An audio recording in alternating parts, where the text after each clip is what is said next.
Yo, what up, folks? What's going on? Pastor Dixon in the house. Hope everybody's had a great day today. Let's get it cracking. Get some folks tagged up right quick. A little background music.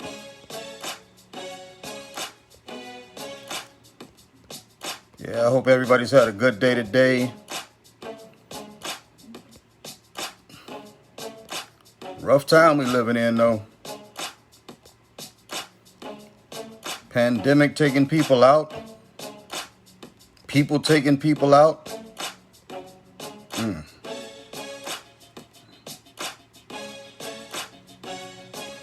50 say had to go upside the head with a bottle of bub.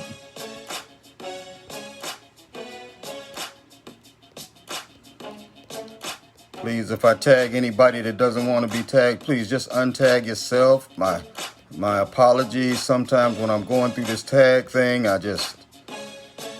my finger work faster than my mind do. You know, some y'all will understand that when y'all get to be old like myself. All right. Got some things to talk about tonight. Some things to me are important, really important. As we're in a time of what hopefully is going to be a time of transition, where we break out of an old thought process and move into a new process that is all inclusive, that individuals aren't singled out, especially when the appearance is that it's according to color. It's time for us to move beyond that foolishness, for sure. And I'm here to tell you that anytime we encounter those type of situations, folk gonna get called out. Ain't nobody playing with nobody no more.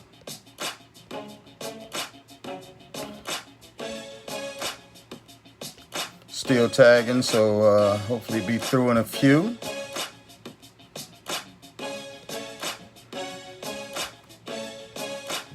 Yeah.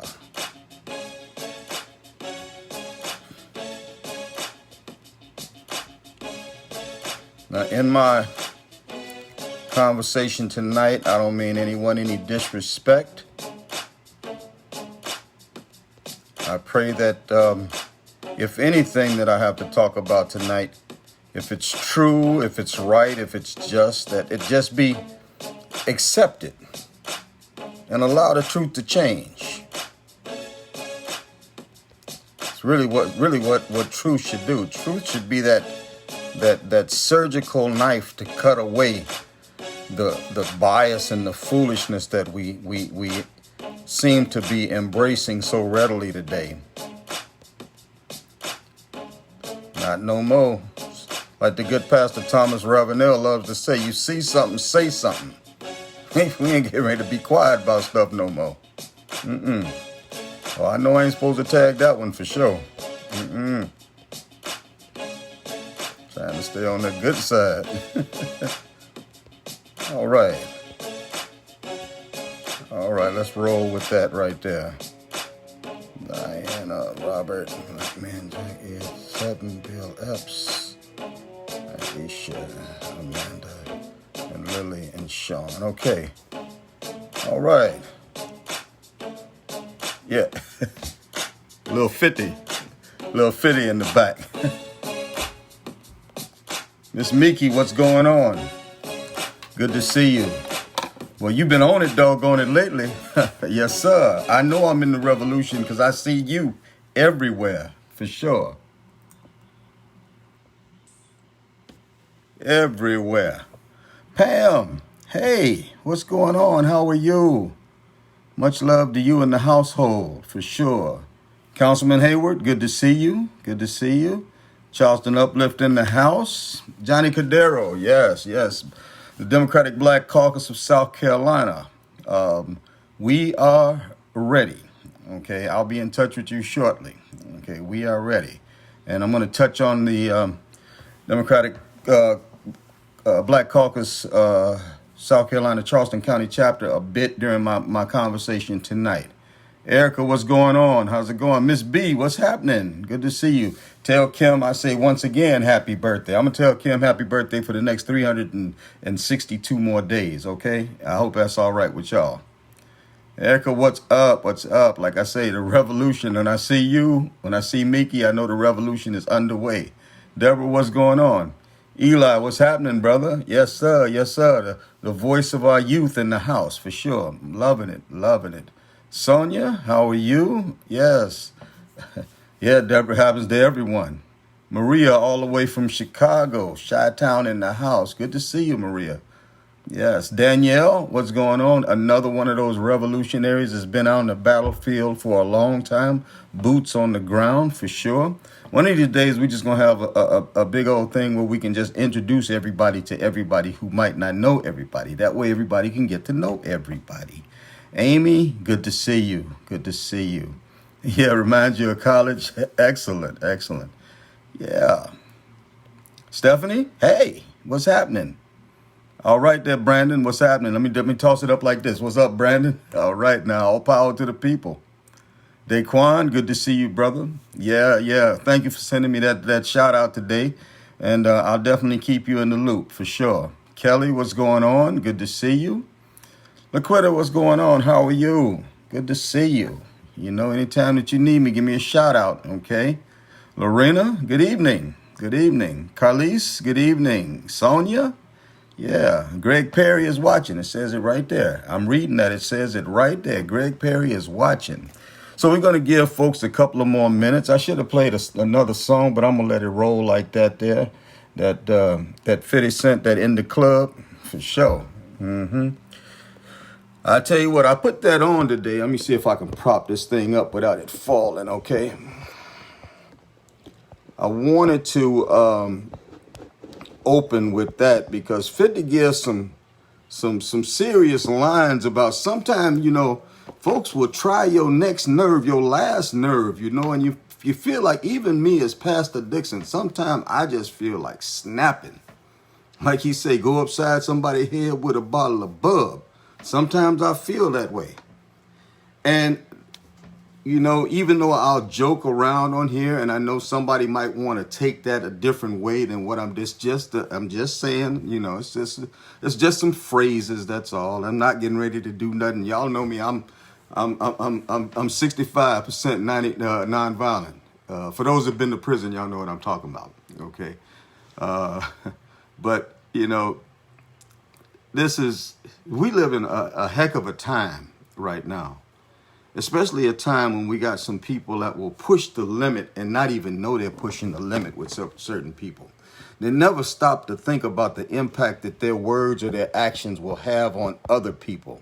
And because of that, you have some people who might get upset because of something that's been said or something that's been done by somebody that's just insensitive to the cares and the needs of others. Until we get to the point where we stop and we think about others before we act, then we're never really going to get where we need to be. Understanding that in this world, okay, in this world, none of us has control over anyone's actions, and everyone is eligible to do exactly what they want to do. Even those people who offend others, who inconsiderately open their mouths and insert their foot. We are created with free will. We are free moral agents. And because of that, we have the ability to say and to think what we'd like to. Okay? Fortunately, we have laws that supposedly prevent our thoughts and actions from crossing the line and hurting others. But basically, folks can say what they want to and do what they want to and are protected by the Constitution of the United States. So, as long as it's not illegal. As long as it's not illegal. So what we're looking at? We're looking at 840. Let's get it cracking, okay? Let's get it cracking. I want to start out with talking about that thing I've been talking about since March 14th, coronavirus, okay? I want to just give some numbers, okay? Just to bring everybody up to speed. Sister Soldier, what's going on? Hey, good to see you. And I think, is it Leila? Leela, Donna, good to see you also. Yeah, hey, Brother Gilliard, what's going on? Good to see you. Missy Rose, happy birthday there, Brother Gilliard, for sure. For sure. Yeah, let's do this. Millicent, what's going on? Good to see you. All righty. I owe you a phone call. It probably won't be this evening, but tomorrow. I'll definitely get to it, okay? Some of y'all know I've been a little bit off center since I lost my wallet. And it's just, I don't know, maybe it's just something mental or something like that, but it make you feel a little strange, It makes me feel a little strange not having my wallet and then knowing that I lost it, okay? So I'm in the process of trying to watch and make sure that nobody's trying to, doing anything crazy with my information or whatever.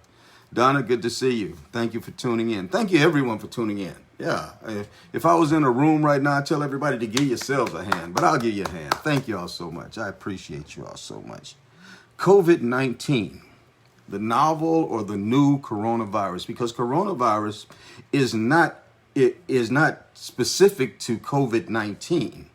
The coronavirus is the same virus that we have in the common cold. But this is a new strand. That's why they call it the novel coronavirus, a new strand of it. And it's deadly. It's deadly. Contrary to what people have said, contrary to how some people have passed it by and said it ain't that bad, it's deadly. How deadly is it? Well, to date, and this has been just about 6 months in the United States, a little bit over 6 months in the United States. And globally, it's been a little over 6 months globally, okay? In the United States, it's been a little over 5. But globally, there have been 541,000 deaths attributed to coronavirus. That's more than 500,000 people dead because of coronavirus. And there are folks who still don't believe it's serious, but it's extremely serious. In the United States, the first cases were reported, the first death was reported, 2 deaths in early February, right around February 6th or so, okay? So since February 6th in the United States, that's 6 months, there's been 131,000 Americans who have died from coronavirus. 131,000 in America, in the USA, compared to a global death toll of 541,000. In the United States, we have a full 26% of the global total of those that have died from coronavirus. That's crazy. It's crazy. I'm not even going to get into why we have those high numbers. I think everybody knows why we have those high numbers. Because some folks don't believe doo-doo stink. Excuse me, I didn't say that. Mess stink. Okay. So, but we were late to the dance as far as addressing this issue. And as a matter of fact, we're still late to the dance as far as addressing it. 131,000 dead in the United States, and that number is climbing every day. South Carolina deaths, where we at? South Carolina. Okay. Yvette, what's going on? Yeah, they need to take it seriously. That's right. That's right. That's right. It's people that are being made to take it seriously now. There are a lot of people who doubt it. I see interview after interview of people who said that it wasn't that bad until they got sick. And now they're in an ICU unit or something like that somewhere. And they can't have any visitors. And they're afraid of dying alone now because, coronavirus kills. It kills. South Carolina. First case in South Carolina was, first death reported in South Carolina was on March 16th. That was a Monday, March 16th. My first actual broadcast dealing with coronavirus was 2 days before that, March 14th. I was saying, get ready. Get ready. Let's start taking this thing serious. Because I was watching what was going on in Europe after it had left from China. I was watching. I'm saying this thing is coming this way. Get ready. So on March 16th, South Carolina had its first reported death, okay? That was 113 days ago. 113 days. We averaged 30 days to a month. So that's just under 4 months ago. And in just under 4 months, we've had 838 deaths in South Carolina. 838. Now, the, to understand the severity of what we have going on right here, right now, with that told, Raphael James, good to see you. Michelle Melton, good to see you. Carol, how you doing? Good to see you also. Lisa, thank you for tuning in. And Alatrice, all the way from King Street, good to see you. All righty. All righty. You know, to look at that number, 838, we say, okay, all right. You know, it's a high number. It's not that high considering the rest of the nation, but we just haven't got there yet. See, we're on the increase. Cases around the United States are on the increase because we were in a rush to open back up. We were listening to the voice of not reason, but irresponsibility, irresponsible leadership. Leadership that just didn't have the guts to say, no, you're going to stay in. You're going to wear masks if you come out, you know, and we are going to levy penalties for those who violate. If we would have shut down our state, if we would have shut down our nation when we first had the recognized this problem, by now the curve that they were looking for would probably be on the downslope, and we would probably legitimately looking at how we can begin to open up businesses and schools and things like that. But because they didn't do that, because we have a governor here who didn't just have the guts to say, okay, we are not going to open back up until I say we're going to open back up, and we're not going to do that until the scientists say that we open back up. If we would have had that kind of governance, we'd be doing good. I don't know whether, I think it was Lexington, Kentucky. It was one city, I believe, in Kentucky. They shut it down totally in Kentucky 2 months ago. And when they shut it down, they didn't open it. They didn't drop it. They didn't give in to pressure and people running around with guns and carrying on saying, you know, you're going to do this and whatever, and storming the state house and all of that. They didn't give in. And because of that, right now, that city is planning on how they are opening back up and getting kids back to schools and everything, because they haven't gone like this. No, they went like this because they shut it down, because they believed the science and they acted upon the science. That's right. That's right, Millicent. Real leadership. And we're lacking in real leadership. Okay. Yeah. Well, yeah, Carol, we can talk about what 45 either did or didn't do. But we have a governor and we have municipal leaders that can sidetrack anything that he said and do what's necessary for their constituents. But they didn't have the guts to do so. You know, some locally did, others didn't. Some locally realized the necessity of shutting down. Others was going along, following behind the guy at 1600 Pennsylvania, you know. And because of that, we got a problem. How big of a problem? Let's look at it this way, okay? Like I said, the first death in South Carolina was March 16th. From March 16th till June 29th, that's 105 days. We had 735 of those 838 deaths. 105 days, 735 deaths. Now, in the last 8 days now, from Tuesday, June 30th until today, we've had 111 deaths in 8 days. See, in 105 days, we had 700 deaths. In 8 days now, we've had 100 deaths. Something's happening. Spike on the way. Get ready. Get ready. This thing is no joke. And I've been saying it for a while that it's going to happen, you know. And I'm praying still that it doesn't happen that way. Definitely praying that it doesn't happen that way. Lawrence Nathaniel, what's going on? Good to see you. All righty. Tyler, all right. Good to see you also. Joyce, Jean, Troy McLean in the house. Good to see you. Yeah. I'm still praying that I'm wrong, but it don't look like I'm that far off right now, especially the way that in the last 8 days, we've had 111 deaths attributed to coronavirus. And I'll tell you this, I still don't believe that we're getting accurate information as far as the actual death tolls. Yeah. Needless deaths. That's right, Carol. Needless, for sure. You know. So where are we today? Right now, as far as actual cases, you'll hear us talk about on the media that actual cases that have been identified, it's down. Folks will say, yeah, cases are going down. Well, it's because, we had a holiday weekend and they didn't do any testing. They did very little testing over the weekend. That's why the numbers are down. See, I'm just going to give you the real. That's all. Sean, what's going on? All righty.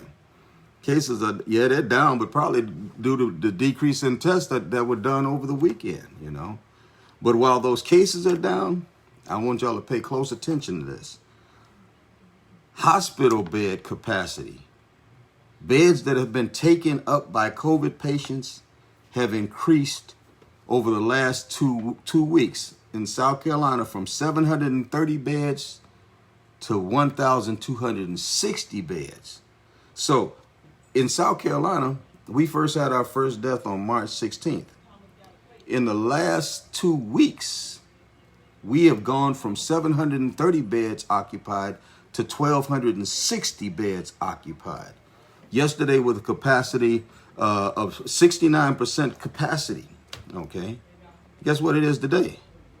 It's up by 4%, 73% capacity today. Right around 25% of those beds that are occupied right now are COVID patients, but the folks are going in. Folks are getting sick to the point where they have to go into the hospital. And the president is playing a game with, their president. I'm just put it out. He's not my president. Their president is playing a game with numbers or whatever by talking about how the number of tests that we do, that's what makes it seem so bad. Well, a test is not what puts you in the hospital, you see. And when the number of people that go into the hospital increases because they're sick, those are the numbers that are true indicator that we got a problem. And those numbers are spiking now.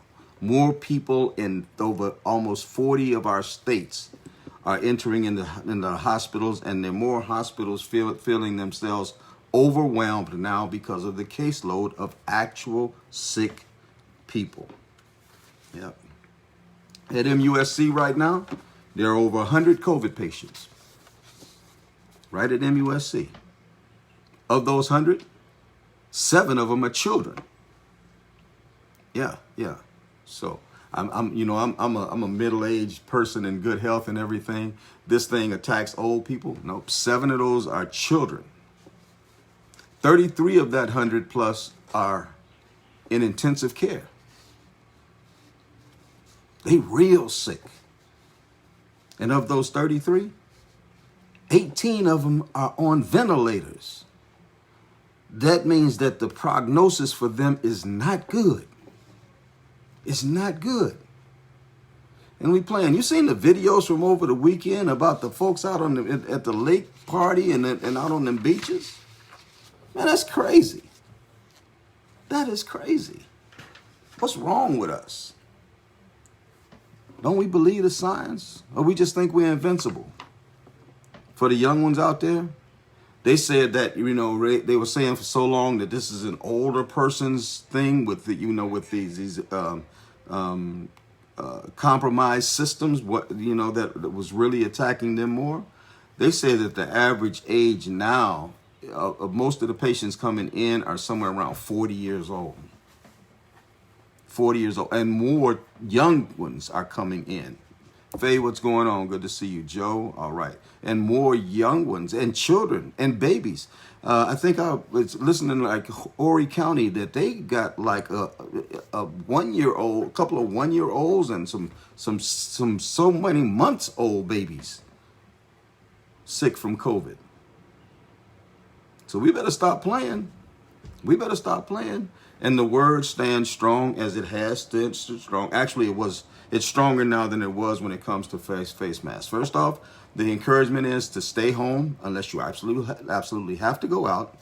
Wash your hands frequently. If you have to leave your home, make sure that anytime you're in public that you're wearing a face mask. And then they say social distance, okay? Now, social distancing, they recommended for a while 6 feet. Now I think they've expanded it to like 9 to 12 feet between people. And don't let nobody roll up on you, for sure. And when you wear your mask so it covers your nose and your mouth, It's a protection for yourself. the word was, you wear your mask so that if you're infected, you don't infect anybody else. So you got people out here that wear their mask this way, with the nose out and everything. But how are you protecting yourself from somebody who might not have a mask on, that's infected, that's around you and got these droplets all around you, if your nose is just wide open? How are you protecting yourself? Even though you might be protecting somebody else if you are infected, but you're not protecting yourself. So just do yourself a great favor. If you got to go out and be around people, cover your nose and your mouth, okay?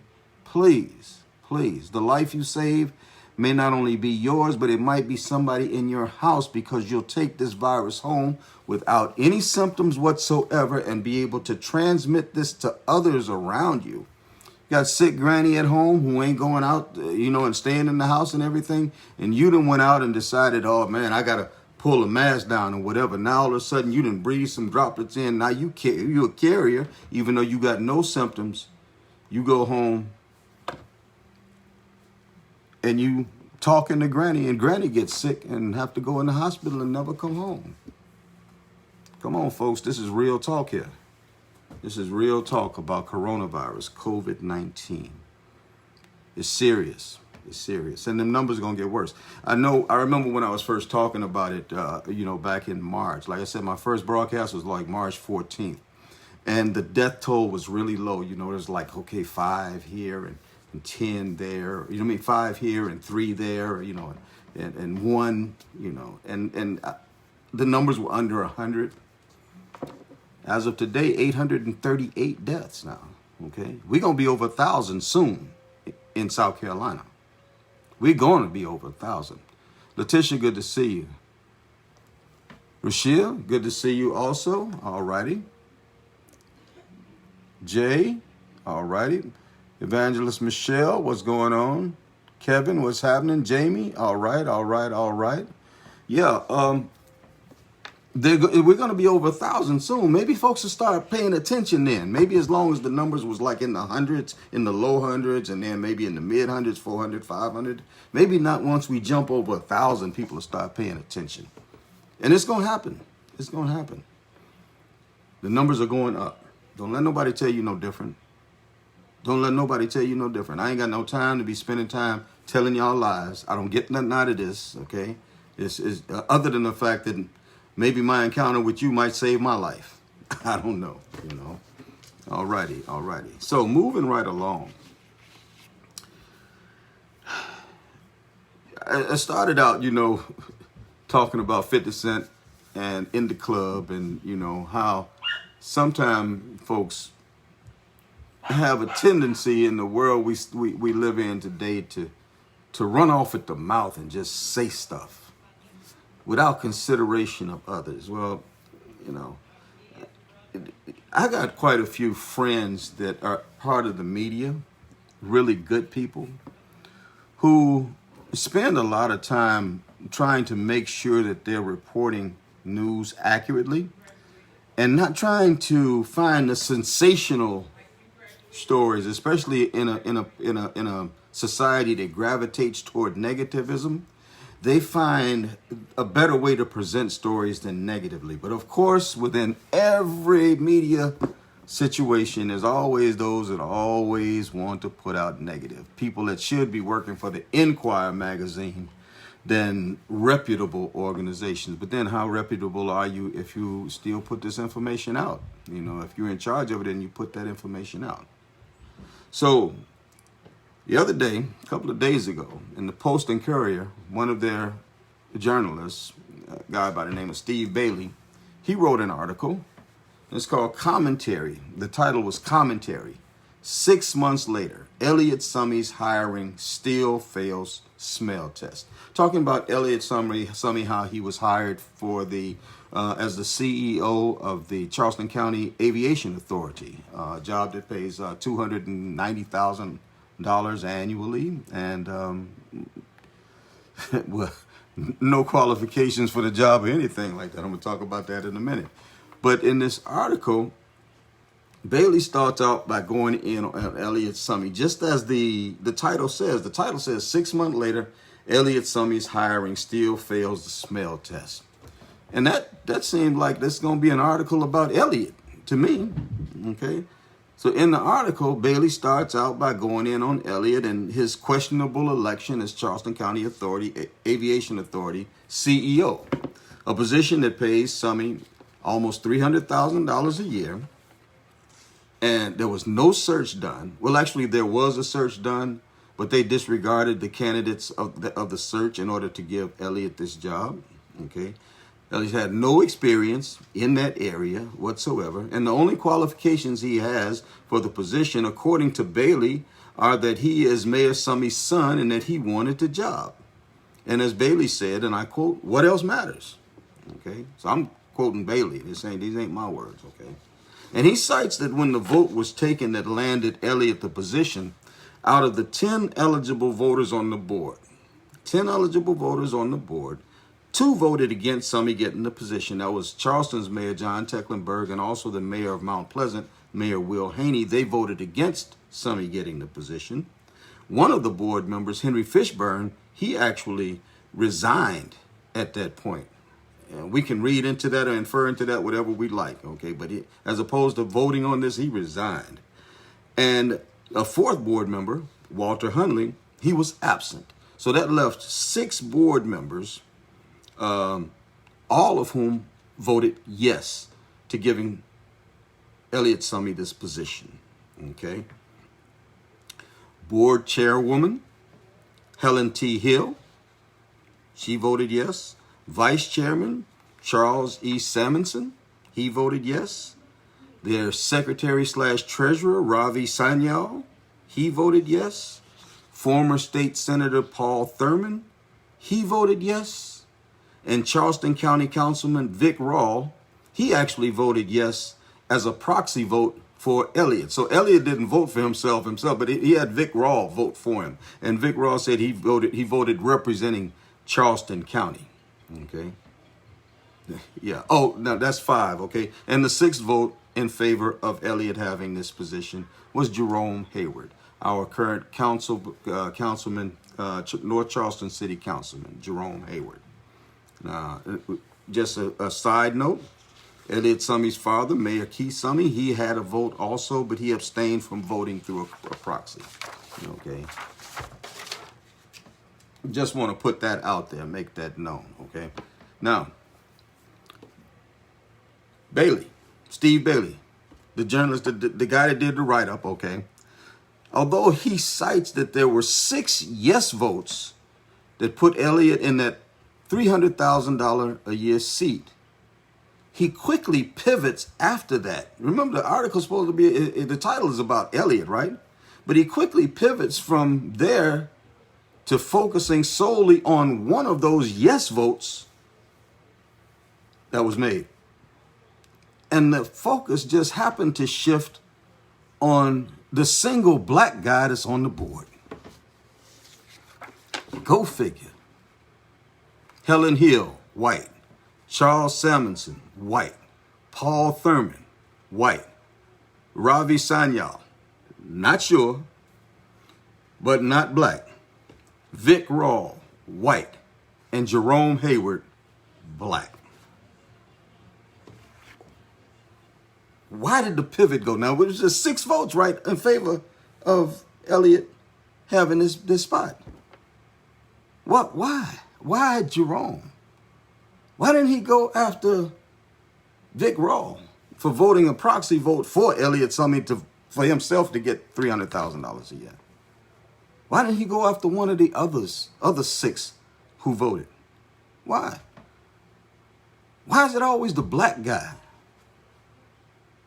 And listen here, Bailey, he painted this picture like this. He called Jerome's vote, and I quote, okay, I quote, "The crucial 6th vote to make Summey the airport's CEO." The crucial 6th vote.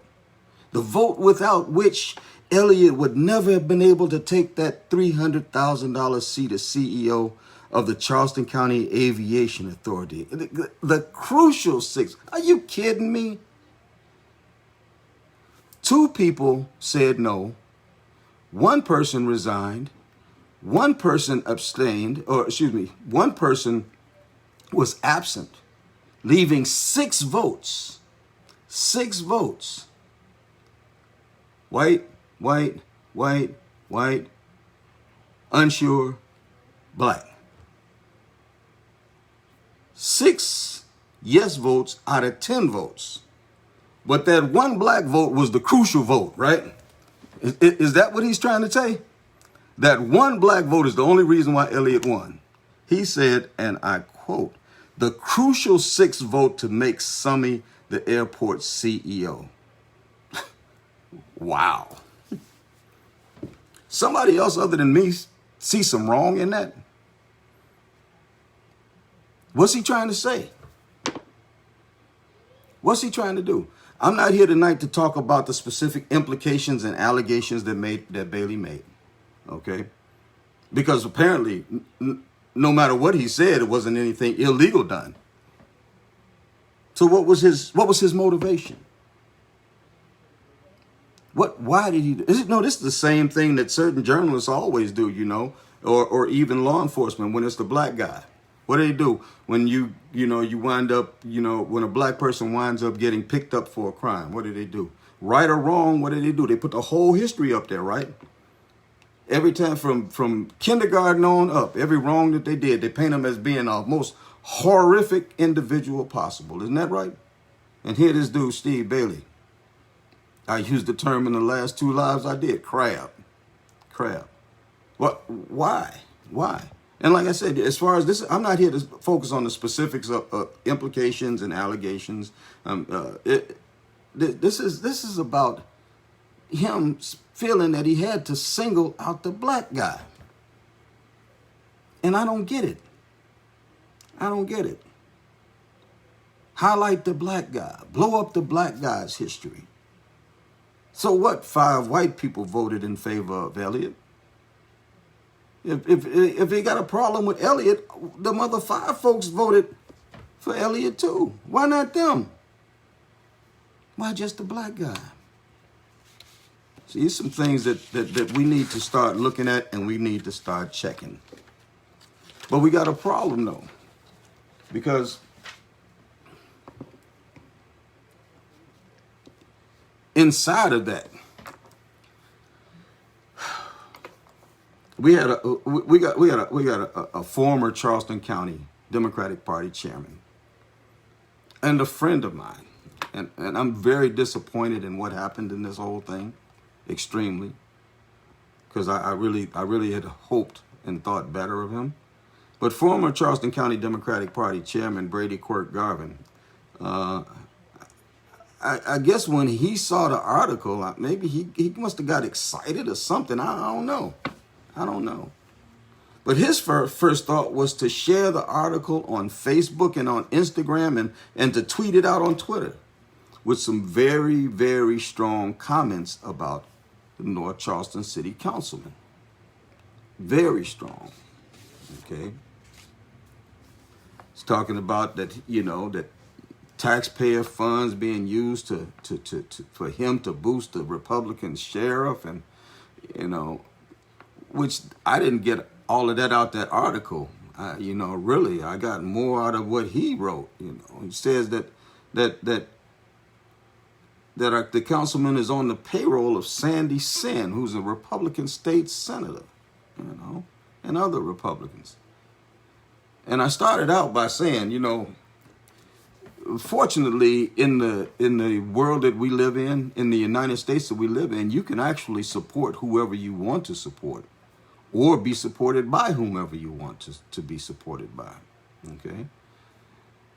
If Jerome was being paid by Sandy Senn, and it's my understanding that I think that Brady might have gotten his people mixed up when he made this statement, but that's his business. It's not illegal either. It's not illegal. So what are you trying to say? Yes, there was an incident in 2018 where Jerome supported a Republican, but what's the difference when we look at our former Democratic mayor in the city of Charleston, who supported Republicans. Ain't nobody, they ain't say nothing to him. Why not? Why ain't say nothing about him?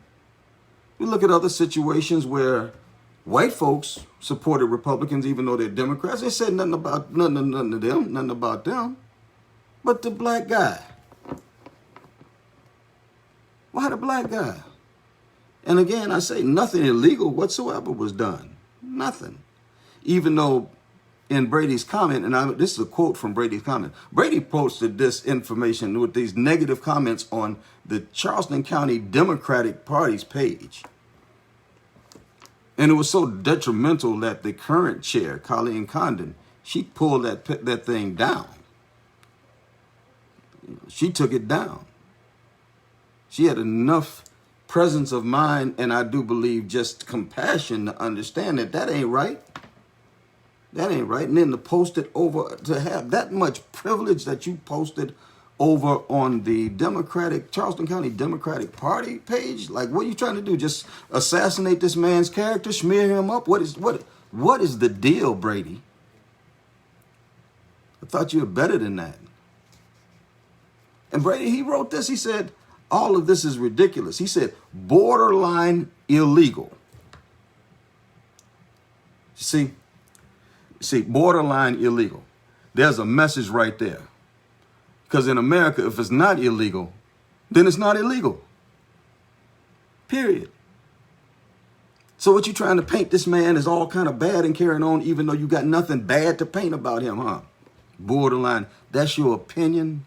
And your opinion has no substance because you say borderline. Because if it was illegal, you would have definitely allowed him out on there. And so would Steve Bailey. But you didn't because you couldn't. You see, this has got to stop. Then in his quote, he actually, now here's where I get offended.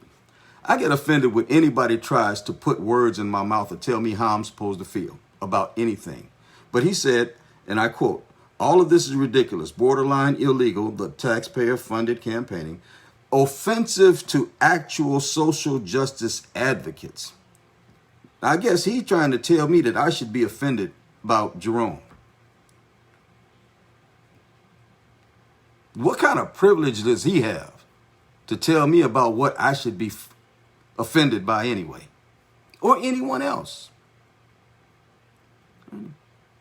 What are you having, a gotcha moment? Gotcha. Aha.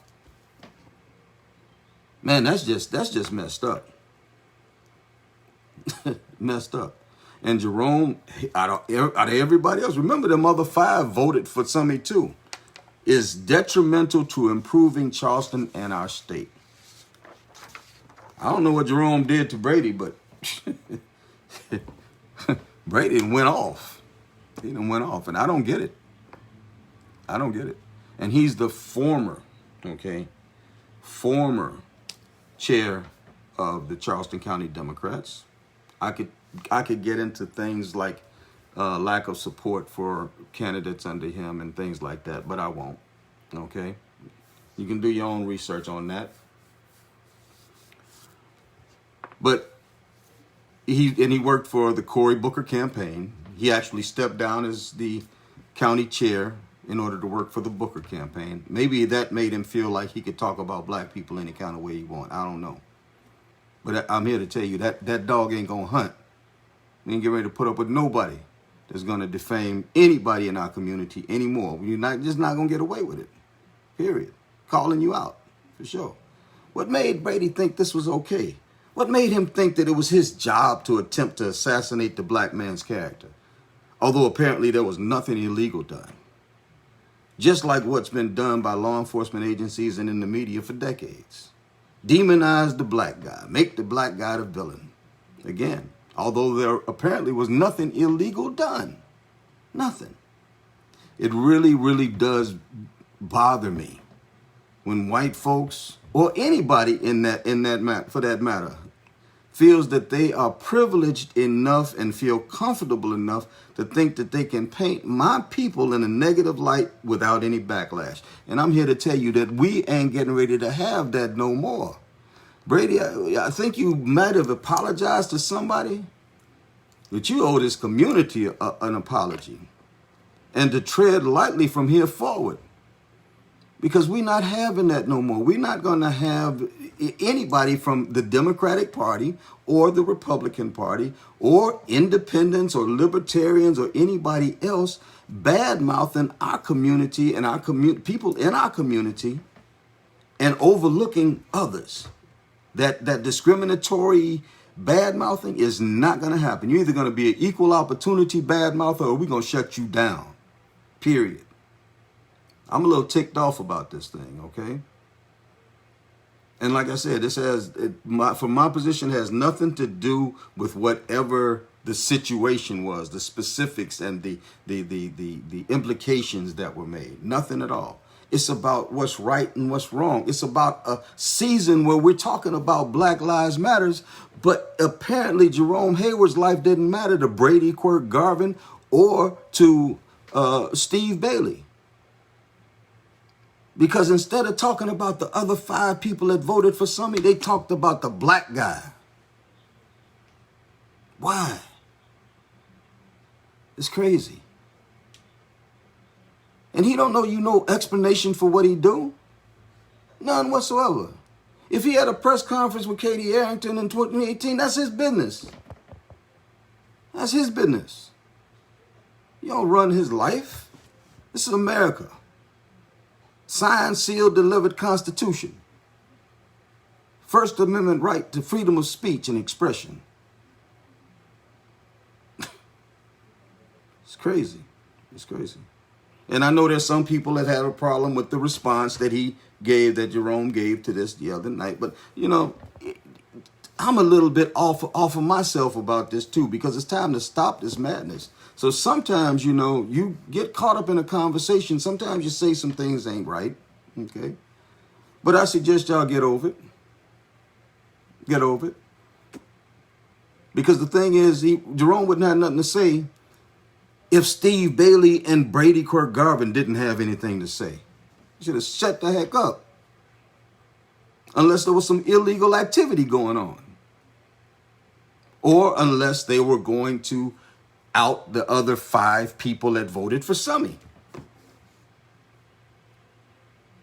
Don't be singling out no black folk. I'm telling you, that thing gonna stop. And I don't know what makes y'all think that, you know, anybody think that we owe anybody an explanation for what we do. I was looking at TV, right? Yeah, I do that every now and then. And I see the ad that Lindsey Graham has out. You know, it's an ad where it's an attack ad. That's all it is, an attack ad, where the ad starts out talking about, I'm Lindsey Graham and I approve of this message, okay? And after that, he talks about Jamie Harrison not saying things, okay? Not saying that he's a liberal Democrat, you know, or, you know, that he supports Nancy Pelosi or whatever, that he doesn't talk about his support for her or all these other things, okay? About health care for all, he doesn't mention that, and then they paint this craziness, okay? And then they close by saying liberal Democrats like Jamie Harrison leaving out some things is probably a good idea, especially in South Carolina. I got news for them, just like I got news for Brady and for Stephen. We don't have to do anything that you say. Nobody. And it's a shame that I got a Democrat acting like a Republican pack that's trying to tell a black man how he's supposed to behave when it's not illegal. White folk been doing it for ages. Call them out. Call your own out. We'll call ours out. Okay? I'm a little bit ticked off about this whole thing. For sure. And this coming from my friend, and I'm going to continue to call him my friend because there's nothing he can do about that. And I love him anyway and believe that in redemption. I definitely believe in redemption for those who want to be redeemed. But this is the same Democrat, right, that is supporting this guy named Charles Monteith for school board, for Charleston County School Board. Now, this dude Monteith, right, this dude is a Coalitions for Kids guy. His name was on the list of supporters for Coalition for Kids until I guess he decided to run for office and figured it'd be better to pull that off so people didn't know that. The Coalition for Kids is about privatization of our schools. Basically, they're about New Age Jim Crow and segregation in the school system, so that those who can afford to pay for school get educated, those kids, while little poor kids, black kids and brown kids, and poor white kids don't get educated. That's what the Coalition for Kids is all about. They bought the 2018 school board election 4 seats in that election cycle. They had another special appointment after that about somebody that got off the board like 10 years ago, brought him back, gave them 5 seats, and they're trying to manipulate now for 3 more seats on the Charleston County School Board. And if the Coalition for Kids, that people have spent $750,000 to get 4 candidates elected in 2018, if they get these other seats, black children and brown children and poor children in Charleston County can kiss their education goodbye and say hello to the prison system, the drug game, and the cemetery. And do they care? They don't care nothing about that. Our kids just collateral damage to them while they make profit. You think anybody would put $750,000 into getting 4 people elected on a school board just because they were nice people? Oh, we're just going to help you get elected and then it's all good, okay? Do your thing after that. No. Consequences and repercussions. $250,000, $750,000. Them folks that got elected owe the Coalition for Kids allegiance. The scripture says that the borrower is a slave to the lender. Basically, those 4 members that got elected because of their investment, the Coalition for Kids investment, they are the slave to the lenders. Those 4 are the slave to Coalition for Kids. Okay? If you don't like it, I'm sorry, get over it. Get over it. This is a reality, okay? And now they're trying to get this guy, Charles Monteith, elected. It's my understanding that this other young lady, Lauren Herderich, I think her name is, and another one, Courtney Waters, that they're actually moving them forward to try to get 3 more seats on the board.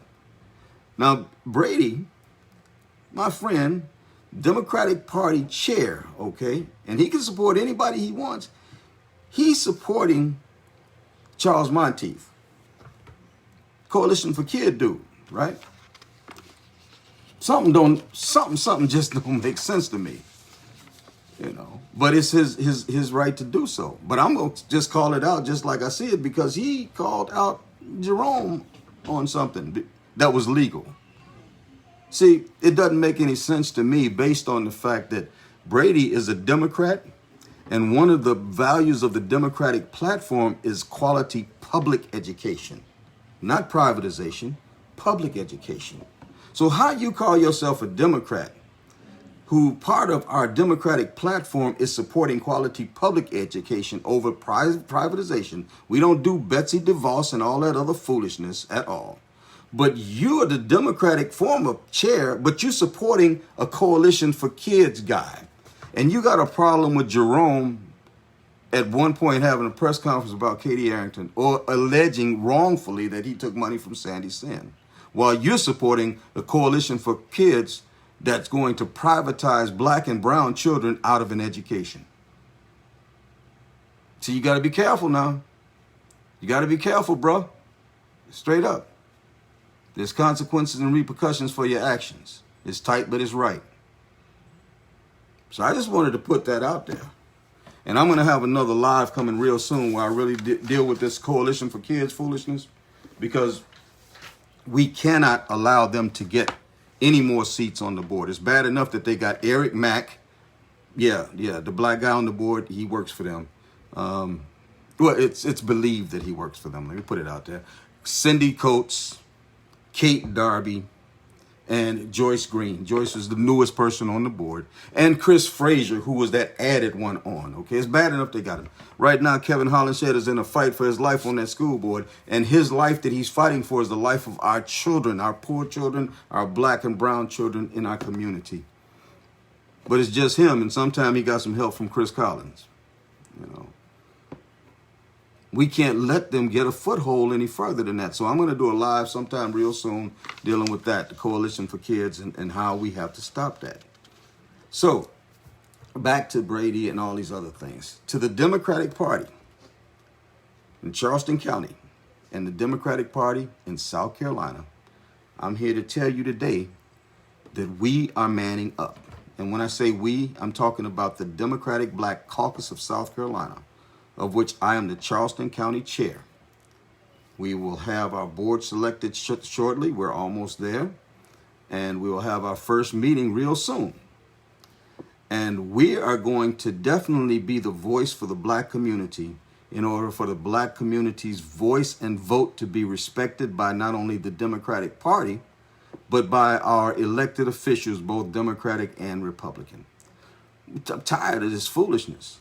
It's time for us to make sure that we, as a people, especially as black people who have faithfully gone to the polls and voted for Democrats who have let our communities down and failed to produce on what we wanted produced, because they just said, thank you for your vote, and I'll see you the next time it's time to vote. Them days are over. The days of Democratic leadership thinking that they can say anything to black people or about black people, those days are over. Guard your mouth. Watch your mouth. Watch your mouth. Think about what you say before it comes out. And if it's coming from a place of privilege, don't say it. Don't say it. And we are manning up, and we're massing up, and we're organizing. And we're not only organizing in Charleston County right now, we have 7 or 8 chapters in the 46 counties. And ultimately, we're going to have chapters in all 46 counties. And we're going to be the strongest bloc in South Carolina, Democrats who are going to be respected as a people, as a vote, and as a voice. We love you, but y'all done us some wrong. And we're going to fix that. Because ain't nobody got time for going to the other side, okay? I'm just tell you that from my perspective. I ain't got time. It'll be easier for me to fix the Democratic Party than it would to change the Republican Party. I ain't even getting ready to fight with that. That's too hard. And so if you think changing the Democratic Party is hard, you try to change Republican thought processes, okay? Ain't gonna happen. Ain't gonna happen. So that's where we're headed. We are here, the Democratic Black Caucus of South Carolina, Charleston County chapter in particular. We are here to check all Democrats who consciously or unconsciously think that they can dictate to black people, tell black people how they should feel, manipulate our vote, say whatever they want to say without accountability, and basically take our vote, our voice, and our lives for granted. Guess what?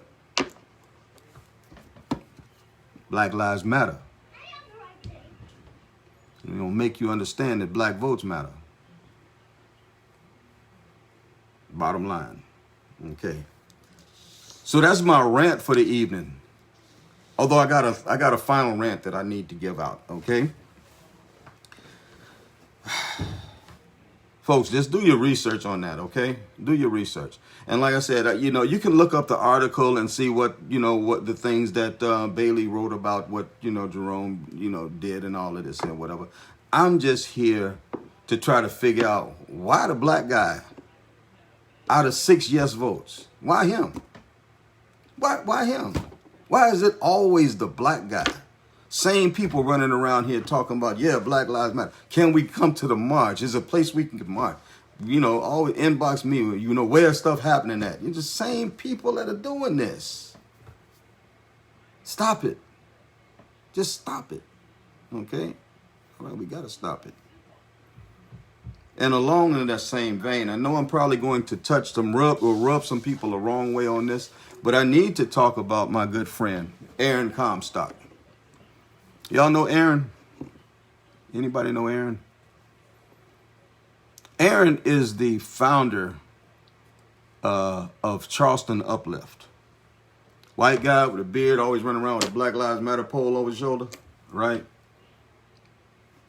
Aaron Comstock, my friend, okay? I saw this week that there was a big controversy about him first off, it said that he was leading marches. Okay, Aaron. The only thing that I know about that Aaron did as far as him taking the initiative on anything was down at the Battery when he assisted, right? It wasn't a Charleston Uplift event. The counter protesters on the Battery have been there, aside from across the street from the flaggers, the Confederate flaggers, for over 4 years doing this, okay? This is their rally and everything. And all he did was put it out that the flaggers are down there every Sunday, come on down. So if you want to call that organizing or leading a rally, you could say that. But the people who really led that, have always led that, are the Tuesday group. A group of protesters who have consistently been down there facing off with the flaggers, or every time that they've seen them, facing off with the flaggers, facing off with the Blue Lives Matter dude that run around putting Blue Lives stickers on poles and everything. And he didn't organize that himself. This is what they do regularly. And the black people have just had a problem because he's a white man. A white man ain't got no business leading, black people. And he really wasn't leading anybody. I'll say it again. This is a regular protest. And people just showed up. He just promoted it.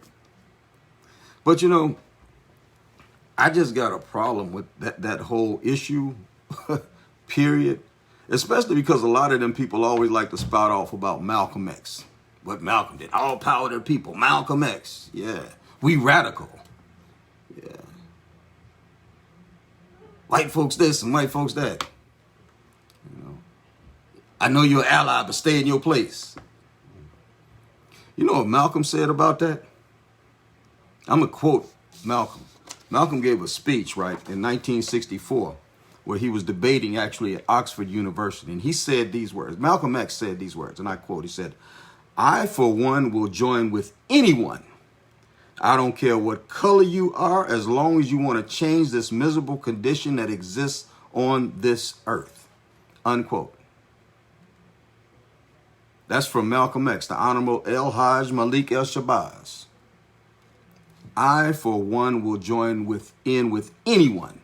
I don't care what color you are, as long as you want to change this miserable condition that exists on this earth." And I'm so fed up with hearing people talk about Aaron, who is out here every day of the week, feeding and clothing the homeless, advocating for them in different ways. He's out here marching in the streets in the heat and everything with a Black Lives Matter banner in order to make sure that that the world sees solidarity, that he's standing along with them. And he's been to the point where his life has been put in jeopardy. His job has been put in jeopardy by them same Confederate battle flag people when they put the word out to Tyler Bessinger, that same one that out there talking about he's had this epiphany that's putting out all kinds of craziness on the Contemporary Conservative Facebook page, all that craziness.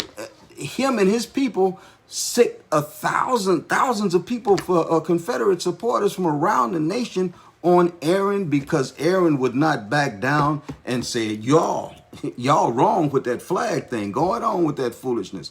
Aaron stood up when black folks wouldn't stand up.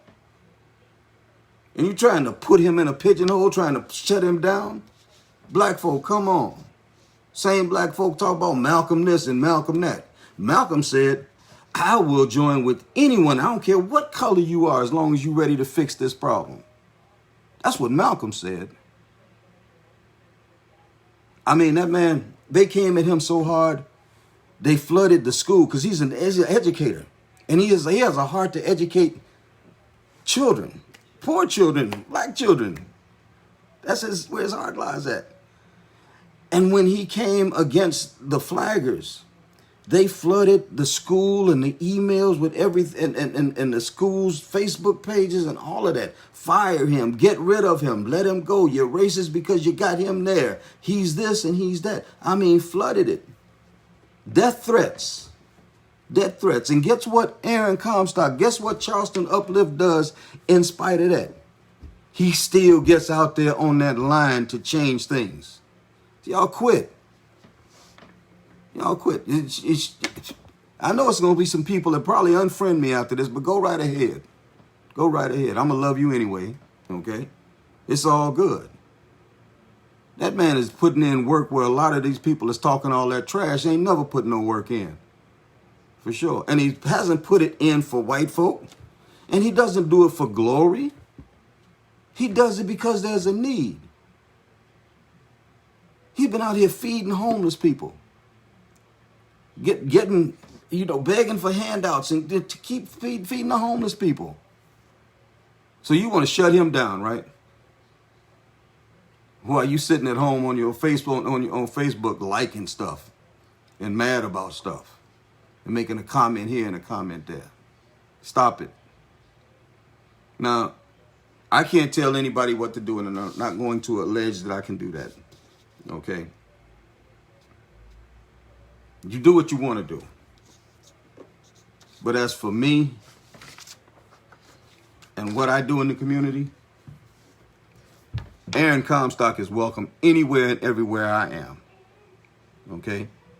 And I don't get paid for this or nothing like that. I don't even think he make enough money to drop no money out on anybody. For sure. He give it all out to people. That's what he do. But for me, he can, anytime, anywhere that I am, he's more than welcome. So please, if you got an issue with him and he's out there with me, please don't start around me. All right? Save it for when you get some private time or whatever, or take it to Facebook or whatever. I ain't nobody got time for that. Ain't nobody got time for that. It's hard enough out here trying to just get people out here on the battlefield, period, than to be trying to run away folks that's allies or even our own folk. We got some folks out here that will cut my throat or cut your throat that look just like me. Well, I got this one guy just happened to be white that's fighting the good fight. Stop. Please. Believe what Malcolm said. Malcolm. The all power to the people, Malcolm X. I'll partner with anybody. I don't care what color they are. If they just want to fix this problem that we're in. Folks, it's been good. It's been real. I know I'm probably going to get some backlash off of this one, but that's all right. It'll be all right, I still figure, I won't fixate on the backlash. I'll fixate on my wallet still being missing. Okay. And anyway it goes, when I get up tomorrow, whatever ill is going on, I'm still going to get up and fight for it. It's kind of like Aaron Comstock. I'm going to get up and fight for it no matter who says what about me, whatever, because it people in need, people hurting. I ain't got no time for all of them. Did he say, she saying, who shot John? But I just want to let folks know, Brady, I love you. Steve Bailey, I don't know you, but I love you. Okay? And there's absolutely nothing either of you can do about that. But please, think about what you do before you do it. It's a new day dawning right now.